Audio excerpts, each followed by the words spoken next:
feels like the end of the world. What happened to peace here on earth? It never gets better but worse. It feels like the end of the world to me.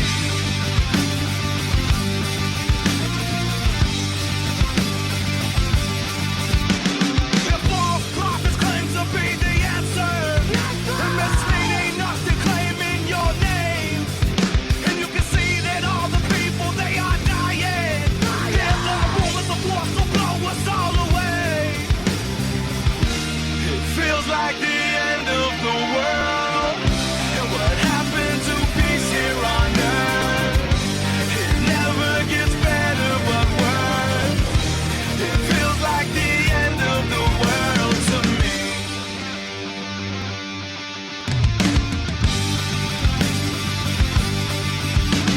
The famine in the land of your fathers, fill the earth, give their birth to the dead, and these tribulations breach his kingdom, and this is how you know that it's the end.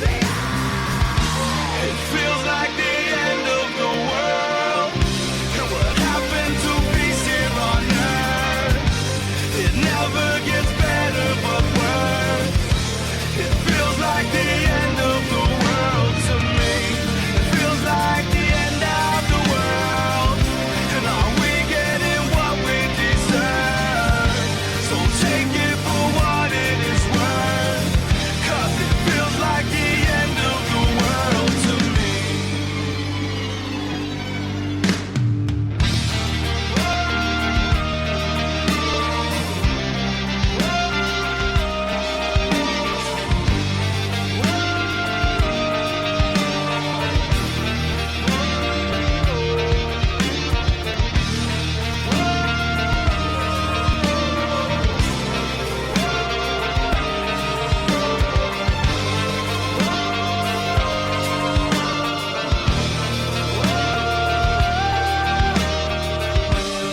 Feels like the end of the world. What happened to peace here on earth? It never gets better but worse. It feels like the end of the world to me. It feels like the end of the world. Are we getting what we deserve? So take it for what it is worth, 'cause it feels like the end of the world. It feels like the end of the world, and what happened to peace here on earth? It never gets better but worse. It feels like the end of the world to me. It feels like the end of the world, and are we getting what we deserve? So take it for what it is worth, 'cause it feels like the end of the world. It feels like the end of the world, and what happened to peace here on earth? It never gets better but worse. It feels like the end of the world to me. It feels like the end of the world, and are we getting what we deserve? So take it for what it is worth, 'cause it feels like the end of the world to me. It feels like the end of the world to me.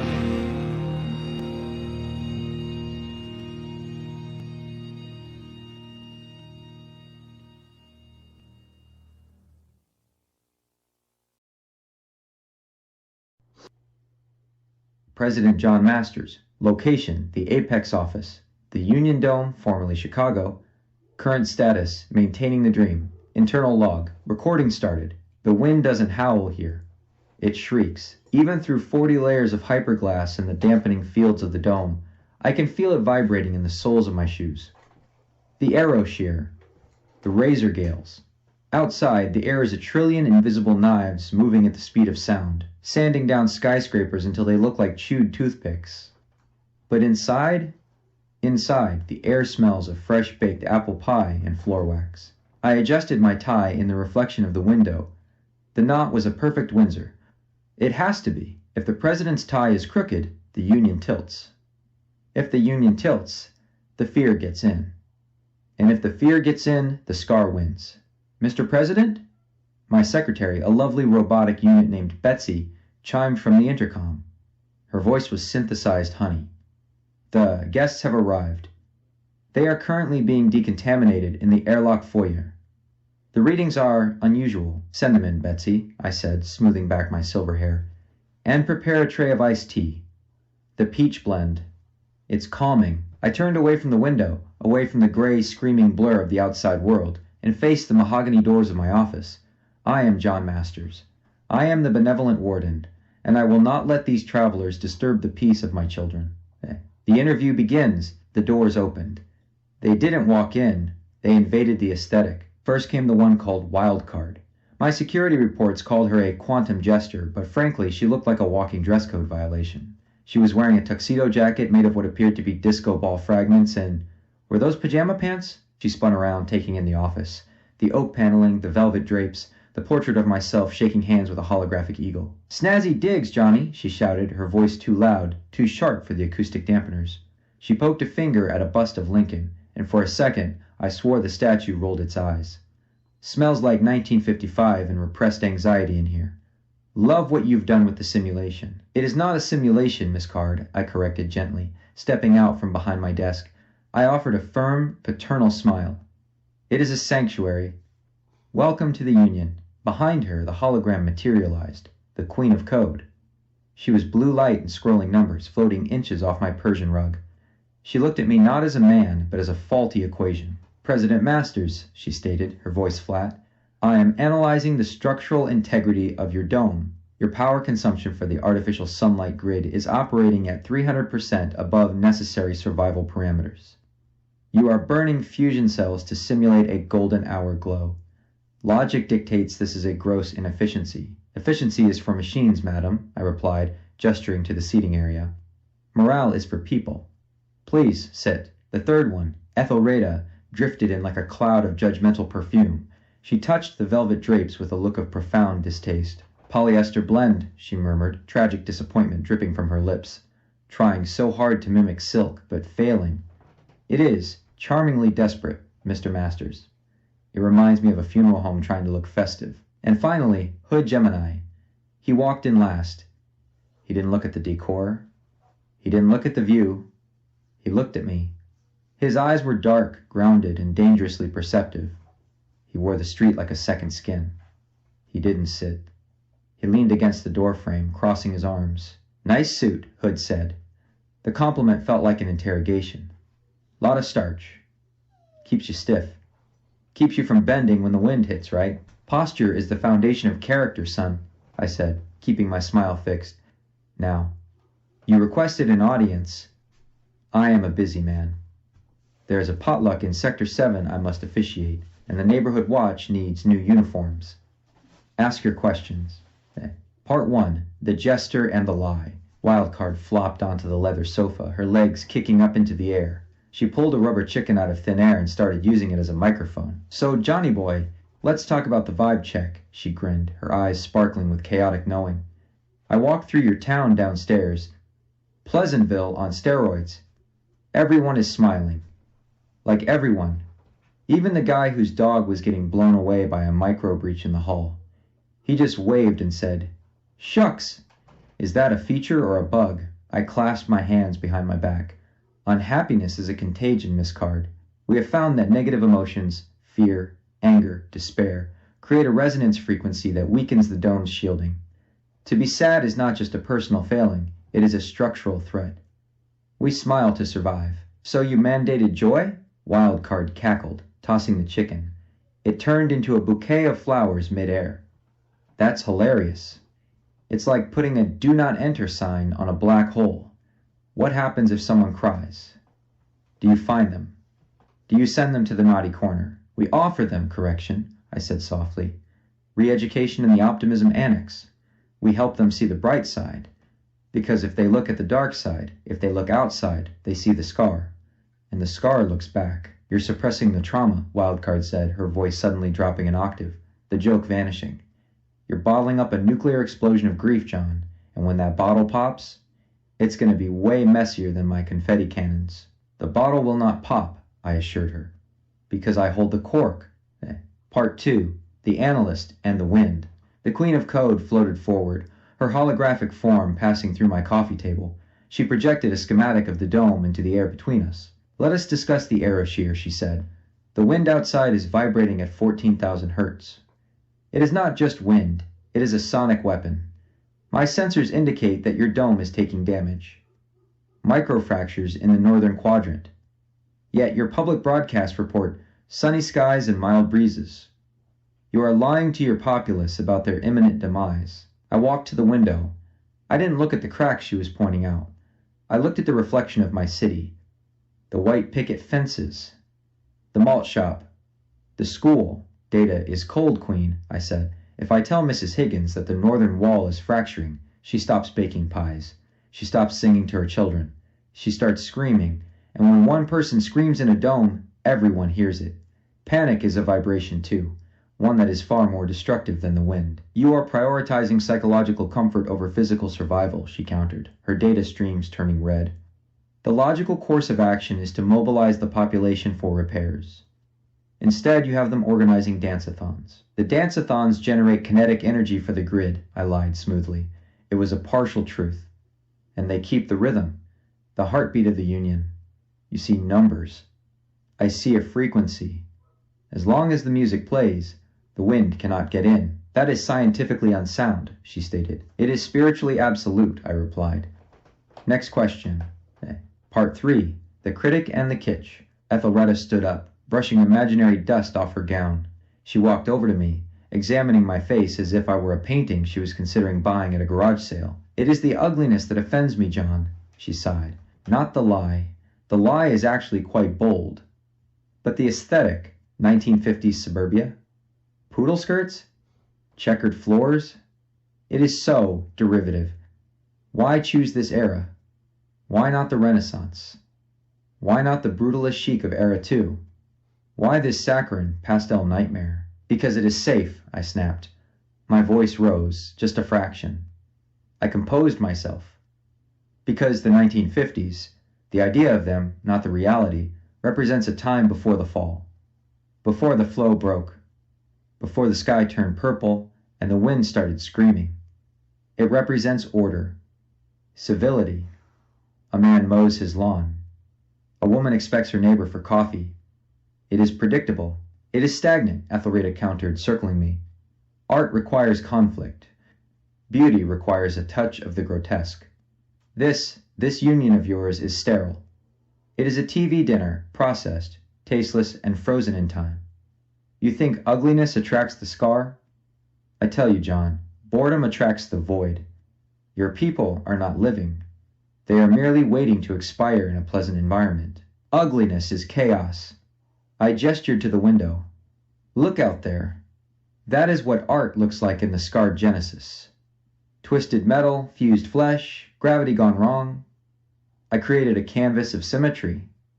I gave them beauty. You gave them kitsch, she sneered elegantly. And deep down you know that the velvet painting of the clown is more terrifying than the monster itself. I tightened my jaw. Everyone loves a clown, madam. Everyone. Part 4, The Hustler and the Truth. Hood Gemini had been silent. He was watching my hands. He was watching the way I tapped my ring against the desk when the wind hit a high note outside. He pushed off the doorframe and walked into the center of the room. The other three fell silent. Hood has a way of occupying space that makes the air feel heavy. You tired, John? He asked. It wasn't the question I expected. I beg your pardon? You tired, Hood repeated. He wasn't asking. I know a hustle when I see one. And this? He swept his hand around the room. This is the biggest hustle I ever seen. You're selling a dream that died 50 years ago. But the cost, man, the rent is high. He stepped closer. You talk about the wind. You talk about the scar. But I'm looking at you, and I don't see a president. I see a warden. You ain't protecting them from the wind, John. You protecting them from the truth. They cannot handle the truth. I slammed my hand on the desk. The bust of Lincoln shook. They are soft. They are children. If I tell them the world is dead, they will lay down and die with it. I carry the burden. I remember the silence. There it is, Hood said softly. The silence. I froze. I hadn't meant to say that. Hood nodded. You scared of the quiet. 'Cause if the music stops, if the Happy Days soundtrack cuts out, you gotta hear that wind. And you gotta hear your own heart beating in a dead world. He leaned in, his face inches from mine. Authenticity, John. That's what you running from. You think if you keep 'em fake, they safe. But fake things break. Real things? Real things bend. They heal. You building a glass house in a hurricane hoping nobody throws a rock. But the rock is coming. I am the rock, I hissed, my benevolent mask cracking. A vein throbbed in my temple. I am the foundation. I am the father. I keep the lights on. Do you know what it takes to keep a sun burning in a box? Do you know what I have to sacrifice to keep the ice cream cold? Everything. I give them everything. You giving them a cage, Hood said, stepping back. And you calling it a home. That ain't love, OG. That's fear. The departure. The wind outside shrieked. A sudden gust slammed against the apex tower, and the lights flickered.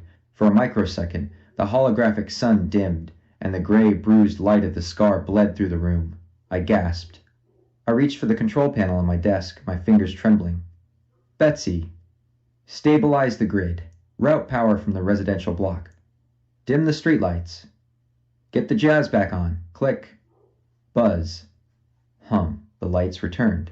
Frank Sinatra started crooning Fly Me to the Moon. The gray faded back to warm artificial gold. I breathed heavily, bracing myself against the desk. I smoothed my suit. I checked my tie. The 4 hosts were watching me. They didn't look impressed. They looked pitying. I think our time is up, I said, my voice returning to its polished, presidential timbre, though it sounded thinner now. The neighborhood watch needs me. There is a cat stuck in a tree. A holographic tree. But the crisis is real to Mrs. Gable. Wildcard stood up, brushing glitter off her pajamas. You're a tragic figure, Johnny. Shakespeare would have loved you. Or maybe a sitcom writer on acid. We will document this, Queen of Code said. The inefficiency. And the inevitable collapse. Do try to get better curtains, Ethelrida whispered as she drifted out. Hood Gemini stopped at the door. He looked back at me, alone in my tower, surrounded by the screaming wind and the fake music. Keep hustling, Mr. President, Hood said. But watch out for the silence. It catches up to everybody eventually. And then they were gone. I was alone. I walked to the window. I looked out at the swirling gray madness, the razor gales that wanted to strip the flesh from my bones. I am preserving the dream, I whispered to the glass. I am a good father. I turned up the volume on the music. Fly me to the moon. Let me play among the stars. It wasn't loud enough. It is never loud enough. Internal log. Recording ends. The Silent Symphony. Type. Journalistic Field Report. Location. The Union ARC-0LOGY, Sector 4. Hazard. The Aeroshear, Sonic Wind. Part 1. The Scream in the Silence. Visual feed. Drone, Icarus 4. Location. 10 miles outside Chicago ruins. The camera shakes violently. The footage is grainy, interrupted by jagged lines of static. There is no landscape here, only the blur. The Aeroshear is not wind as we understand it. It is a kinetic wall moving at Mach 1. It shreds the clouds into ribbons. We see the skeletal remains of a skyscraper, stripped of glass and concrete, leaving only a twisted steel spine that vibrates like a tuning fork. The sound is deafening, a high-pitched metallic shriek that peaks at 14,000 hertz. It is the sound of the world screaming. Hood Gemini voiceover. Yo, listen to that. That ain't weather. That's the scar trying to talk. Out here, the world is a blender set to obliterate. You step outside without a kinetic shield, and the air turns your skin into confetti in 3 seconds flat. It's the Aeroshear. The great eraser, but we ain't staying out here. We're going inside, into the bubble, into the hustle. Now, before you judge what you're about to see, you gotta understand the stakes. When the choice is between getting sanded down to a skeleton by the wind or living in a sitcom, most folks gonna choose the sitcom. We're approaching the perimeter. Energy grid is active. Frequency matching now. Visual shift. The drone punches through a shimmering hexagonal energy field. Instant silence. The screaming wind vanishes. The gray blur is replaced by a blindingly bright artificial sun suspended in a geodesic grid.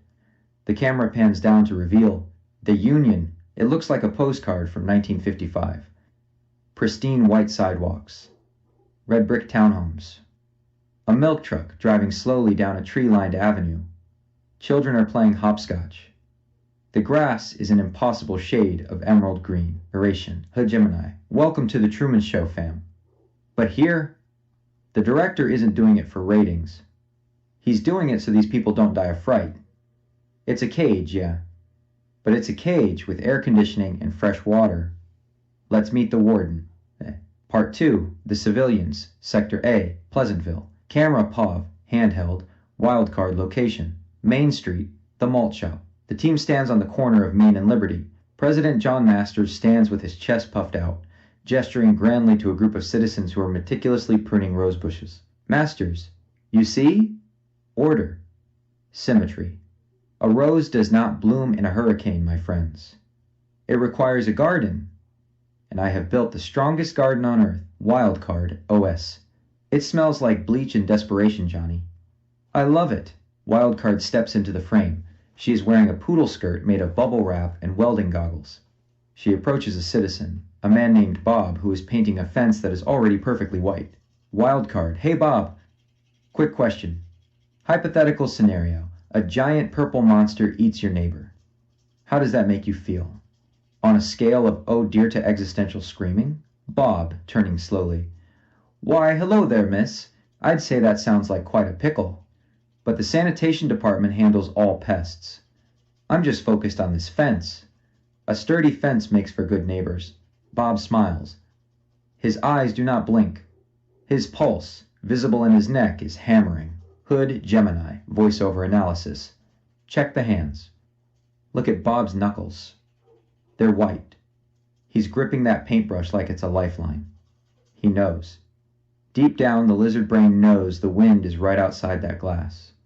But he's buying into the hustle. Why? Because if he acknowledges the monster, the fear sets in. And in here, fear is treason. The Queen of Code materializes next to a jukebox. She scans the environment. Queen of Code, President Masters, I am detecting a sonic anomaly. The music, this incessant doo-wop track, is playing at exactly 60 beats per minute. It creates a hypnotic alpha wave state in the cerebral cortex. You are chemically sedating them with audio. Masters, smiling. We call it the rhythm, Madam Queen. It drowns out the irregularities. If the music stops, they might hear the wind. And we can't have that, can we? A happy citizen is a productive citizen. Aethelreda glides past a display of pies in a window. She looks physically pained. Aethelreda. It is tragic. You have saved their lives, John, but you have starved their souls. Look at this art. It is all safe. Landscapes of mountains that don't exist. Portraits of smiling families. Where is the struggle? Where is the friction? You have created a museum of mediocrity. Masters, voice hardening.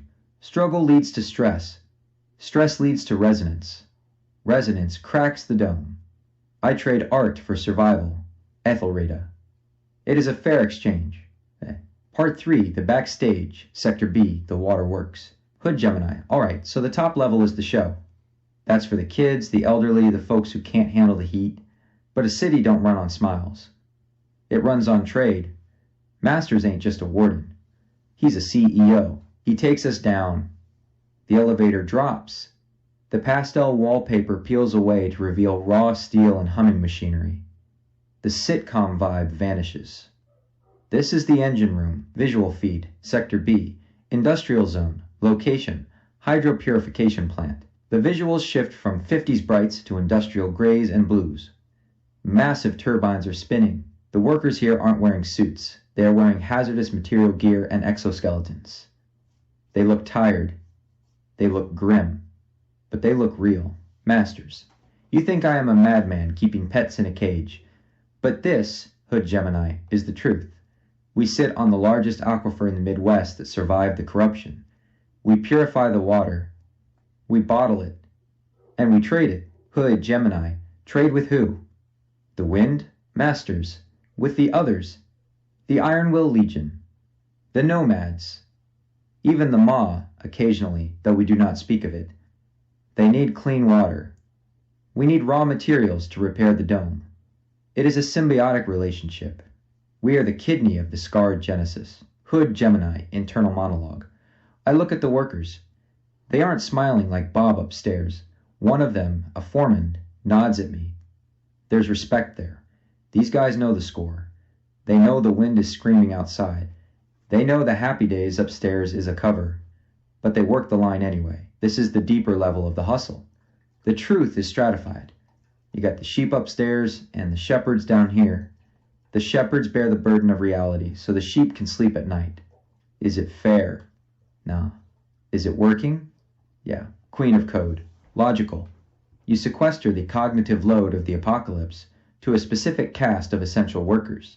You allow the majority to live in ignorance to minimize resource consumption, while the minority maintains the infrastructure. Masters. Precisely. The truth is a heavy element, Queen. Not everyone can lift it. Aethelreda is staring at the massive spinning turbines. For the first time, she looks interested. Aethelreda. Now this has beauty, John. The rhythm of the machine. The sweat on the brow of that laborer. This is authentic. Why hide this? Why cover this glorious struggle with poodle skirts? Masters. Because the struggle is ugly, my dear. And ugliness attracts the scar. Part 4. The glitch. The breaking point. Location. Return to Sector A. The park time. 1400 hours. Scheduled nap time. The team returns to the surface. The artificial sun is beginning its programmed golden hour. The light is warm, bathing the park in amber. Wildcard. Okay, this is getting boring. Everything works too well. Time for a little chaos theory. Let's see how strong this vibe really is. Wildcard reaches into her pocket, which defies physics, and pulls out a boombox from Era 2. She places it on a park bench. Wildcard. Hey everyone. Who wants to hear something that isn't smooth jazz? Let's drop the beat. She hits play. It's not music. It's a recording of a thunderstorm mixed with heavy metal guitar riffs. Discordant noise. The reaction is instant. 1. The citizens. They don't just cover their ears. They freeze. Their smiles falter, twitching into grimaces of pure panic. 2. The dome. The sky flickers. The hexagonal grid above flashes red. The blue sky projection tears for a split second, revealing the swirling gray madness of the arrow shear outside. 3. The sound. With the rhythm disrupted, the scream of the wind bleeds through. Screech. A child screams. It's a real scream, not a happy shriek. A scream of terror. Masters, panic. Turn it off. You're destabilizing the harmonic resonance. Turn it off. Masters raises his hand. His veto power flares. The air ripples. He isn't attacking Wildcard, he is attacking the sound. He creates a vacuum bubble around the boombox, silencing it instantly, but the damage is done. The citizens are staring at the child who screamed. The child is crying. Citizen whispering, "Did you hear that? The monster?" Masters, stepping forward, sweat on his brow. Nonsense! That was just a feedback loop in the public address system. A minor technical glitch. The weather is fine. The union is strong. He snaps his fingers. Music! Louder! The speakers blare Mr. Sandman at double volume. Masters. Smile! Everyone. Smile for our guests. It's a beautiful day. Slowly, terrifyingly, the citizens obey. Bob forces his mouth into a grin. The mother of the crying child puts a hand over the kid's mouth and smiles, tears streaming down her own face. Mother. We're fine. We're doing fine, neighbor. Hood Gemini stepping in. I watch Masters. He's shaking. He's looking at the crack in the sky that's slowly sealing up. He looks at me, and for a second the president is gone. It's just a scared old man holding up the sky. Hood Gemini. I see you, John. You caught the beat, but you almost lost the rhythm. Masters. Get out. The tour's over. Leave my city. Part 5. The verdict. Hood Gemini's log. Internal log. Hood Gemini. Location. Airlock exit. We're leaving the dome. The hiss of the airlock ceiling behind us is the only sound I've heard all day. So what's the verdict? The Queen sees an inefficient system destined to crash. Wildcard sees a joke waiting for a punchline. Ethelreda sees a tacky painting covering a hole in the wall. But me? I see the necessary evil. Masters is a liar. He's a manipulator. He's running a cult. But look at the scoreboard. Inside that dome, kids are eating ice cream. Down in the basement, men and women are working jobs, feeling useful, keeping the water flowing. Outside, it's death by 1,000 cuts. The hustle isn't about being good. It's about staying alive. Masters took the weight of the world, the knowledge of the end, and he swallowed it so his people wouldn't choke on it. He's trading truth for peace. Is it sustainable? No. The Queen says the roof is going to cave in 3 weeks. Is it right? Probably not. But is it human? Yeah. It's the most human thing I've seen since we started this trip. We lie to ourselves every day to get out of bed. Masters just turn that lie into a city. This is Hood Gemini, signing off from the Union. Watch your step, folks. The wind bites. Confirmed. Wildcard. The Quantum Jester. Location. Sector C. The Spire Top. The War Room. Current vibe. Chaotic neutral with a chance of existential dread. POV. First person. Wildcard. Chapter 1-5. The Atomic Guard and the Symphony of Silence. Elevator music is the devil's ringtone. I'm convinced of it. We were shooting up the central spine of the Union Dome in a glass tube that smelled like lemon pledge and repressed memories. The track playing was an instrumental version of How Much Is That Doggy in the Window on a loop. Just the melody, no words. Because if you had words, you might start asking questions like, why is the doggy in the window? Or is the doggy actually a surveillance drone disguised as a beagle? Probability of this elevator cable snapping is 0.004%, Queen of Code muttered, her avatar shimmering with blue binary next to me. However, the structural fatigue on the external dampeners is rising. The glitch you caused in the park, Wildcard, has destabilized the emotional resonance of Sector A by 12%. You're welcome, darling. I beamed, adjusting my tuxedo jacket, which was currently shedding disco ball shards onto the pristine carpet. I didn't break it. I just jazz-handed the truth into existence. Did you see that kid's face? He remembered fear. It was adorable. Hood Gemini was leaning against the back wall, arms crossed. He looked like he was trying to vibrate at a frequency that would make him invisible to the pastel nightmare around us. Don't get cocky. WC. Masters is rattled. A scared man with a big gun is way more dangerous than a confident one. The elevator dinged. A cheerful, synthesized voice announced, Asterisk penthouse level, the war room. Please wipe your feet and check your attitude at the door. The door slid open, and the world fell away. Part 1. The penthouse of paranoia. The war room wasn't a room. It was a fishbowl suspended in hell. The entire top floor of the spire was hyperglass. 360-degree views. But because we were at the apex, above the artificial blue sky projection, there was no illusion here. There was only the arrow shear. The sky outside was a swirling, bruising vortex of gray and violent motion. It looked like the inside of a washing machine filled with knives. The wind didn't just blow, it thrashed. It slammed against the glass with a sound like a billion screaming ghosts, but inside, silence. Dead, heavy silence.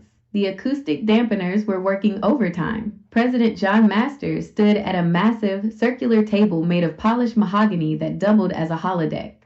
He was staring at the screaming wind outside, his back to us. His suit was still perfect, but his posture was tight, like a violin string about to snap and take an eye out. They call me a tyrant, Masters said softly, not turning around. They say I imprison my people. But look at that, Wildcard. Look at the chaos. Do you see freedom out there? Or do you see a meat grinder? I cartwheeled into the room, landing on the mahogany table with a thud that made Hood wince. I see a party, Johnny. Sure, it's a party where everyone dies in 3 seconds, but at least the music is original. In here, it's just one long commercial break for a life nobody is living. Masters turned. His eyes were bloodshot. The benevolent father mask was slipping, revealing the terrified warden underneath. Sit, he commanded. And for the first time, I felt the veto flow. It wasn't a physical force. It was a narrative one. The air around me solidified into a gelatinous, invisible barrier. It felt like the universe was saying no. My knees bent against my will. I sat in a leather chair that appeared out of nowhere. Rude, I muttered, trying to summon a rubber chicken to throw at him, but the chicken materialized as a polite fountain pen. Oh, you are good at this. You're editing my inventory in real time. I am the editor-in-chief of this reality, Masters said, tapping the table. A holographic map of the continent sprang to life. And we are at war. Part 2. The Atomic Guard, the Lieutenants. You broke the immersion downstairs, Masters said, his voice cold. My citizens are anxious. Anxiety creates cracks. Cracks let the wind in. I cannot allow you to leave until you understand why the lie is necessary. Meet the custodians of the dream. 4 figures stepped out of the shadows of the room's pillars. They looked like they had walked straight out of a 1950s sci-fi comic book. But if you look closely, with my special quantum eyes, you could see the horror show underneath the chrome. Masters introduced them like he was showcasing new appliances. 1. Commander Zephyr, the aerosol ace. Roll defense/air superiority. Aesthetic. A quintessential 50s test pilot. Leather bomber jacket. White silk scarf. And a bubble helmet that completely obscured his face with opaque gold glass. He smelled like ozone and hairspray. The flow. Elemental wind. Tuned arrow shear. The horror. He wasn't a man in a suit. He was hollow. Under that jacket, there was no body, just a contained high-pressure cyclone of the arrow shear itself. Master's pitch. Commander Zephyr controls the ventilation. He ensures the air is breathable. And if there is a breach or a dissident, he simply blows away the problem. Queen of Codes audit. Subject is 90% non-corporeal. He is essentially a sentient weather system contained in a pressure suit. Kinetic output potential. Catastrophic. 2. Censor Prime, the narrative anchor. Role. Information control, the lie maintenance. Aesthetic. A tall, lanky man in a gray flannel suit and fedora. His face was blurry, like a smudge on a photograph. He carried a clipboard and a massive red stamp. The flow. Data narrative flow, the redaction. The horror. He didn't speak. He edited. When he moved his hand, reality lagged. He could literally delete words from the air before you heard them. Master's pitch. Censor Prime keeps the script clean. No bad language. No depressing topics. He ensures the history books remain. Optimistic. My take. He's a walking mute button. I hate him immediately. Can he censor a whoopee cushion? Let's find out later. 3. The Milkman. Subject 9. Role. Biological containment/mutation suppression. Aesthetic. Pristine white uniform, bow tie, and a carrier of glass milk bottles. He had a smile that was too wide. Literally, it stretched past his cheekbones. His skin was like porcelain, hard and shiny. The flow. Calcification flow. The scar type. The horror of the milk in those bottles wasn't dairy. It was a white, semi-sentient liquid scar tissue. If you drank it, or if he threw it on you, your bones fused. Your mouth sealed shut. You became a statue, a happy, smiling statue. Master's pitch. He strengthens the populace. He ensures that any mutations are calcified before they can spread. He keeps our genetic stock pure. Hood Gemini's whisper. That ain't milk, fam. That's liquid bone. He turns people into lawn ornaments. 4. Missy Manners, the etiquette enforcer. Role. Behavioral correction/the random element. Aesthetic. A housewife on steroids. Polka dot dress, pearls, high heels, and a terrifyingly perfectly coiffed beehive hairdo. She held a ruler that crackled with chaotic pink energy. The flow. Slapstick physics. The chaos counter. The horror. She was the anti-wild card. She used cartoon physics to enforce rules. If you slouched, a piano might fall on you. If you swore, a bar of soap appeared in your mouth. She weaponized the sitcom trope. Master's pitch. Missy ensures politeness. She makes sure everyone plays their part. She is unpredictable but effective. My take. She's my evil twin. She's the Karen of the apocalypse. Oh, it is on. Sister. Part 3. The strategic audit.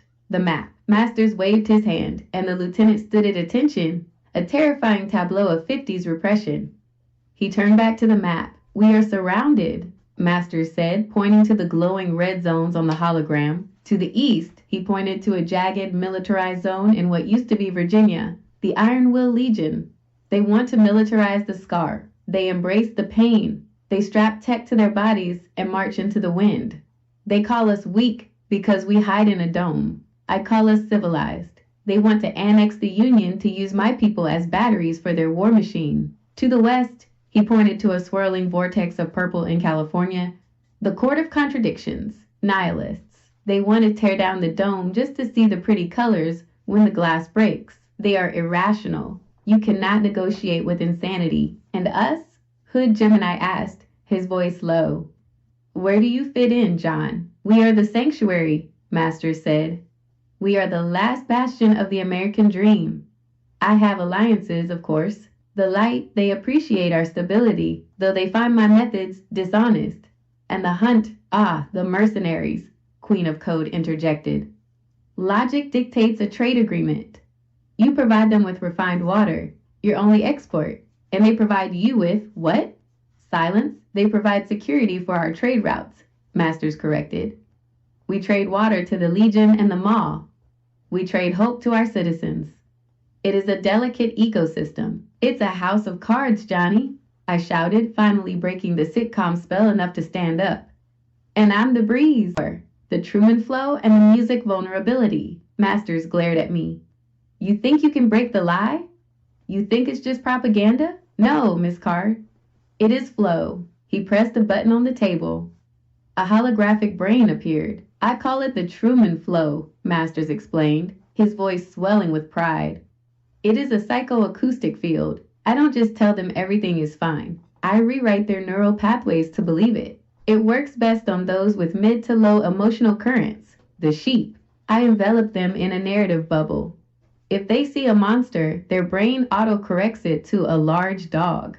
If they see a corpse, they see someone taking a nap. That's horrifyingly impressive, Queen of Code admitted. You are running a real-time deepfake on the human consciousness. But, Masters continued, his face darkening, it has a weakness. The vibration, the frequency. He tapped a display labeled Threat Assessment. Certain acoustic patterns disrupt the Truman Flow. The lie requires a steady harmonic beat. Doo-wop, jazz. Easy listening.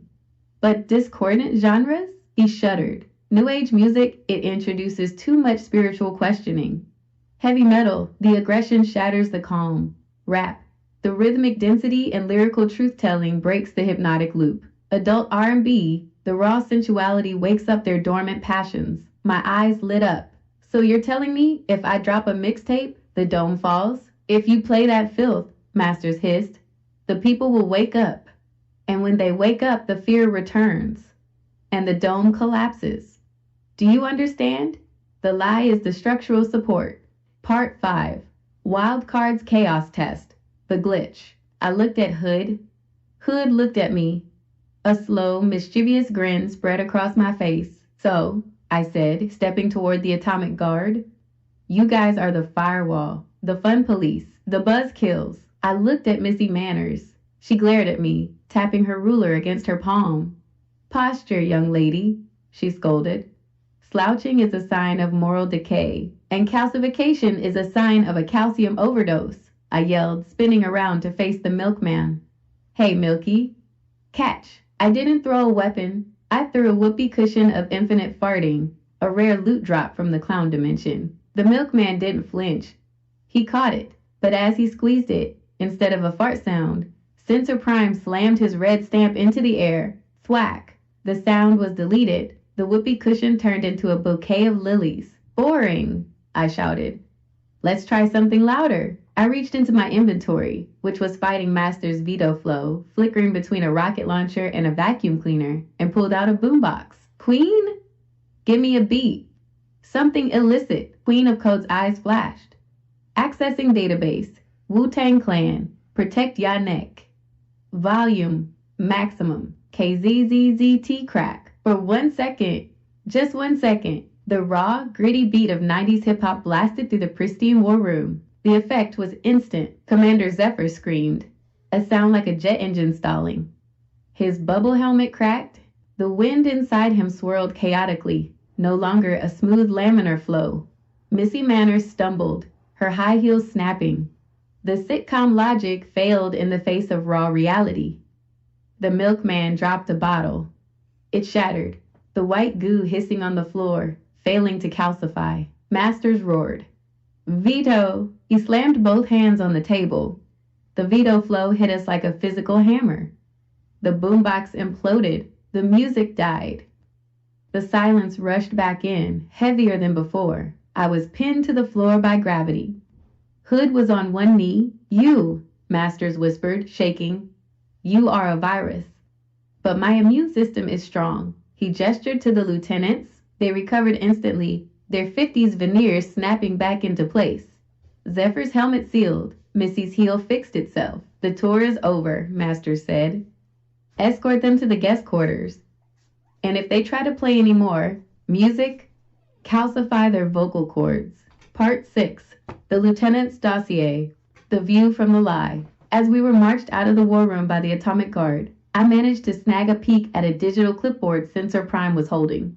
It was a threat assessment file, written in their twisted 50s propaganda dialect. Queen of Code scanned it in a microsecond. Here is how the Atomic Guard views the world. Classified. Atomic Guard threat perception. 1. Target. The scarred city, San Francisco. Designation. The hobo jungle. Assessment. A disorderly, unsanitary mess of radicalism. They lack lawn care and leadership. Lieutenant View. Missy Manners. They are rude. They embrace the dirt. Their freedom is just bad posture on a citywide scale. They need a good scrubbing and a dress code. 2. Target. The Iron Will Legion, the East. Designation. The bullies. Assessment. Jealous of our superior lifestyle. They use brute force because they lack our refinement. Lieutenant View, Commander Zephyr. They march into the wind. Idiots.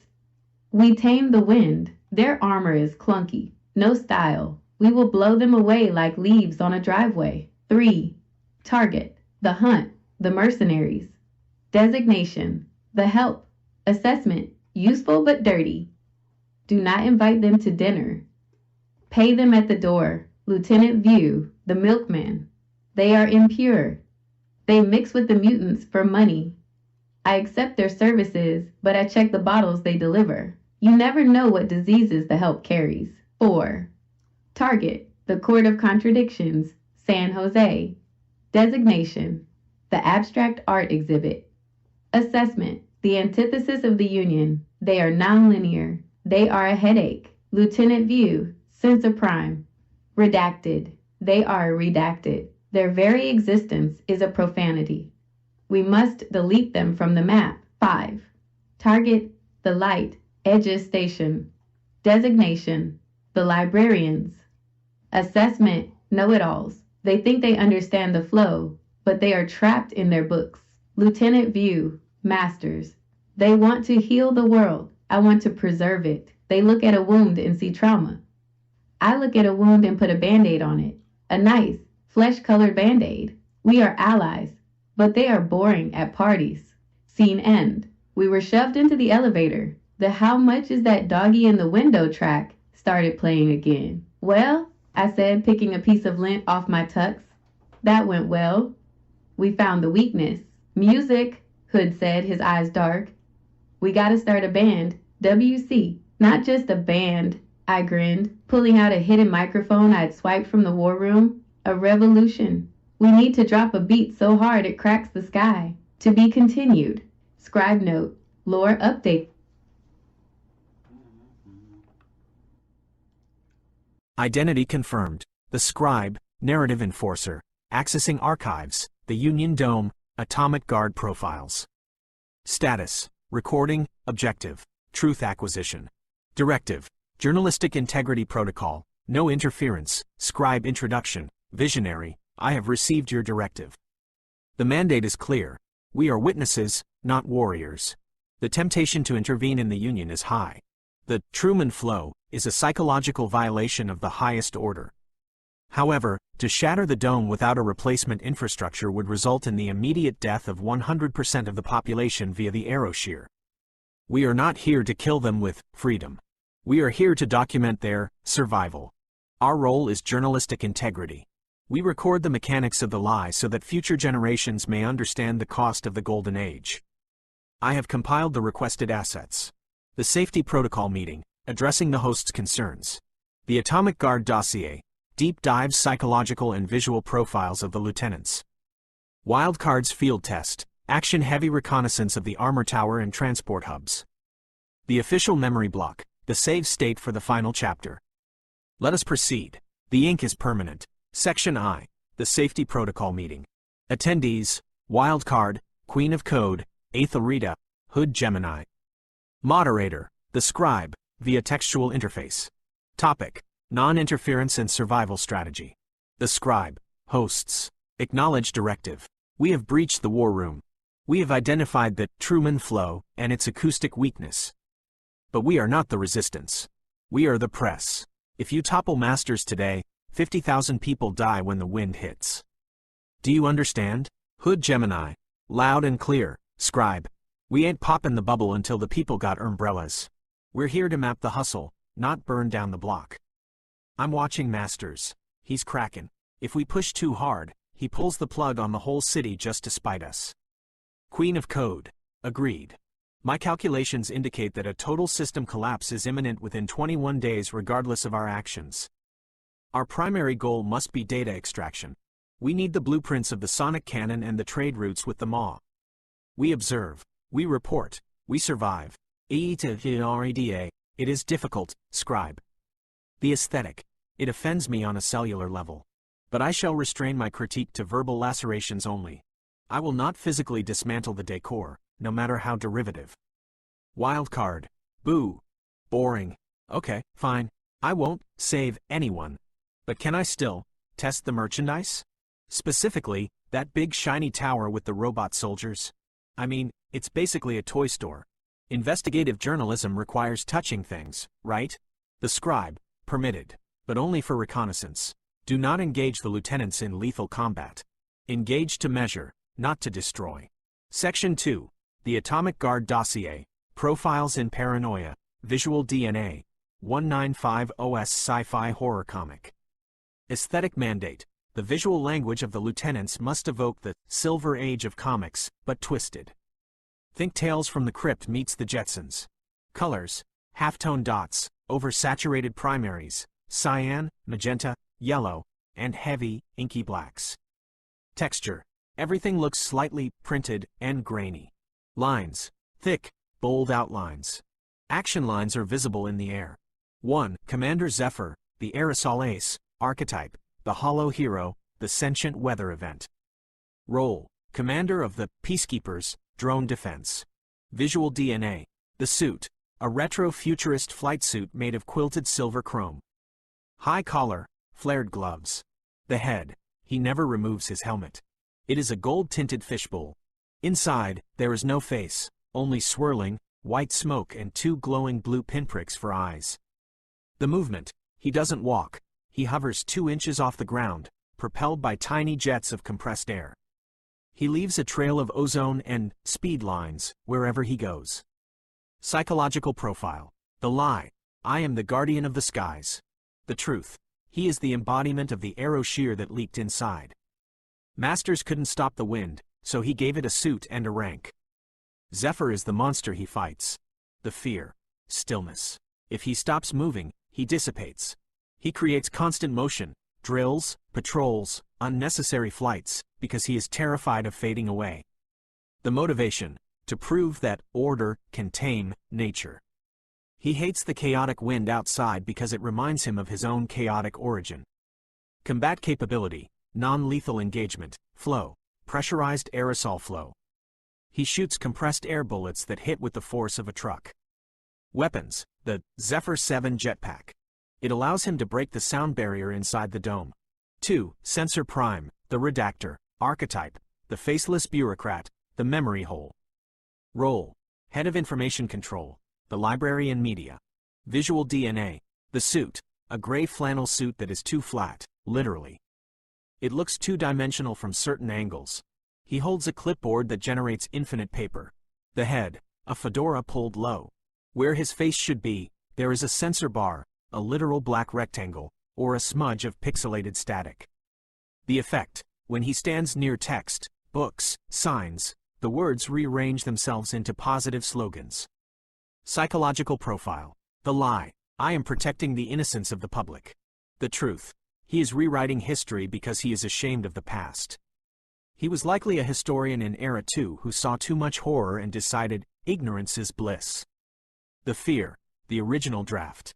He is terrified of raw data. Facts that haven't been spun. The truth is a virus to him. The motivation: to create a flawless narrative. A story with no conflict, no pain, and no resolution. Just an eternal, happy middle. Combat capability: flow, redaction flow. He can strike words from the air. If you shout, fire, he stamps the air, and the word vanishes, canceling the effect. Weapons: the ink blot cannon. Fires sticky, black containment foam that silences targets. 3. The Milkman, Subject 9, Archetype, the wholesome monster, the body snatcher. Role: biological containment and food distribution. Visual DNA: the uniform, pristine white delivery uniform with a bow tie. The white is too white, it glows. The face: his skin is hard, shiny porcelain. His smile is a fixed rictus grin that doesn't move when he speaks. Cracks appear near his eyes when he is angry. The props: carries a wire rack of glass bottles filled with a glowing, viscous white liquid, the calcium. Psychological profile: the lie: I am nourishing the community. The truth: he is the eugenics program, given form. He believes the human body is weak and soft. He wants to turn everyone into statues, perfect, unogging, and unfeeling. The fear: decay, rot, dirt, anything organic and messy. He washes his hands 500 times a day. The motivation: purity. He wants to calcify the world to save it from the entropy of the scar.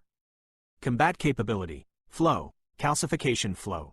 The liquid in his bottles turns flesh to bone, stone on contact. Weapons: the dairy van. An armored transport that sprays the calcification agent from high-pressure hoses. 4. Missy Manners, the etiquette enforcer, archetype, the nuclear family matriarch, the slapstick sadist. Role: social compliance and the neighborhood watch. Visual DNA: the look, 1950s housewife aesthetic pushed to the extreme. Impossibly high heels, a polka dot dress that acts as armor, and a beehive hairdo that hides weapons. The aura: pink, bubbly energy that smells like fresh-baked cookies and chloroform. The effect: reality bends around her to enforce sitcom logic. E.g., if you try to punch her, you might slip on a strategically placed banana peel. Psychological profile: the lie: manners maketh the man. The truth: she is a sadist who uses politeness as a weapon of dominance. She enjoys the control of making powerful people bow and say, please. The fear: embarrassment. Being laughed at, not with. A stain on her dress or a hair out of place causes her to have a psychotic break. The motivation: control. She wants the world to be a dollhouse where she moves the figures. Combat capability: flow, slapstick physics. She can summon anvils, pianos, and rakes. She utilizes cartoon violence, which is non-lethal but highly incapacitating. Weapons: the ruler, a baton that delivers electric shocks for bad posture. Section 3. Wildcards Field Report, Action and Exploration, Location, Sector D, the Armory and Transport Hub. Objective: vehicle testing and defense analysis. Journalist log: wildcard. Okay, scribe. I promised I wouldn't break the game, but I gotta see what's under the hood. Hood and Queen are busy decoding the trade routes, and Ethelrita is critiquing the wallpaper in the lobby. That leaves me with the fun stuff. The target: the armor tower, THE, toy store. This isn't a factory, it looks like a giant gumball machine. It's a transparent cylinder rising from the center of Sector D. Inside, thousands of peacekeeper drones are cycling on a conveyor belt. The design: the peacekeepers look like 1950s robots, trash can bodies, accordion arms, and glass domes for heads. They are painted in friendly pastel blues and pinks. They have speakers on their chests that loop phrases like, "Citizen, are you frowning? Turn that frown upside down." The action beat. I grappled up the side of the tower using my grappling hook made of Twizzlers. "Knock knock," I shouted, tapping on the glass. 3 peacekeepers engaged. They didn't shoot bullets. They deployed hug bots. Attack 1. The embrace. Mechanical arms attempted to restrain me in a comforting, bear hug. My counter. I phased through the arms, quantum blink, and replaced myself with a cardboard cutout of John Masters. The bots hugged the cutout until it crumpled. Oh, they love him. That's pathetic. Attack 2. The serotonin spray. They fired gas canisters. Queen of Code, comms, warning. That gas is a mix of lavender and high-grade sedatives. Do not inhale. My counter. I inhaled. Tastes like Sunday afternoon naps. My physiology is chaotic. Sedatives just make me vibrate faster. I responded by throwing a disco grenade. It didn't explode. It just started playing the Bee Gees. The bots tried to dance. Their accordion joints got tangled. Chaos achieved. The vehicle bay, THE, history shop. Next stop, the garage. Oh, my God. They have hover cars. But not cool, cyberpunk hover cars. These are 1957 Chevys with anti-gravity engines. Vehicle profile, the Cloud Cruiser. Aesthetic, enormous tail fins. Chrome bumpers that weigh a ton. Open-top convertible. Candy apple red. Weaponry, the horn. A sonic blast that clears traffic, and eardrums. The trunk deploys roadblock mines that look like giant fuzzy dice. The engine runs on refined flow water. The test drive, I hot-wired a cruiser. The engine purred. Literally, it sounded like a cat. I gunned it. We tore through the transport hub. The transport hub is where the lie happens. I saw the trucks loading up. They weren't loading happy thoughts. They were loading water crates marked with the sigil of the Ironwool Legion and the Maw. Wildcard observation. Masters is trading with the bad guys. I saw a Rust Eater form the Maw signing a clipboard held by a peacekeeper. They're swapping clean water for raw scrap metal? Probably to fix the dome. The Utopia is built on trash from the wasteland. That's the story. I drifted the Cloud Cruiser around a corner, knocked over a stack of empty crates, oops, and parked it back in its slot. Valet service. I yelled to an empty room. Key findings. The peacekeepers are weak to confusion. They can't handle non-standard behavior. If you dance, they glitch. The vehicles are heavy tanks. High durability, low maneuverability. Perfect for ramming, bad for racing. The trade is real. The Union is the supply line for the war outside. Section IV. The memory block, the final chapter save file, directive, preparation for the final showdown, the tour ends.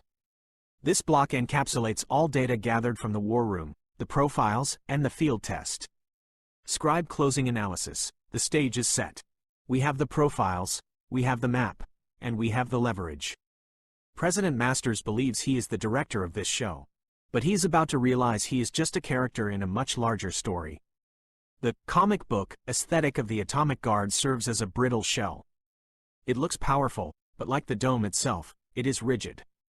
And rigid things do not bend, they break. Wildcard's observation in the transport hub is the smoking gun. Masters is funding the very war he claims to protect his people from. Awaiting the prompt for the final chapter. Recording paused.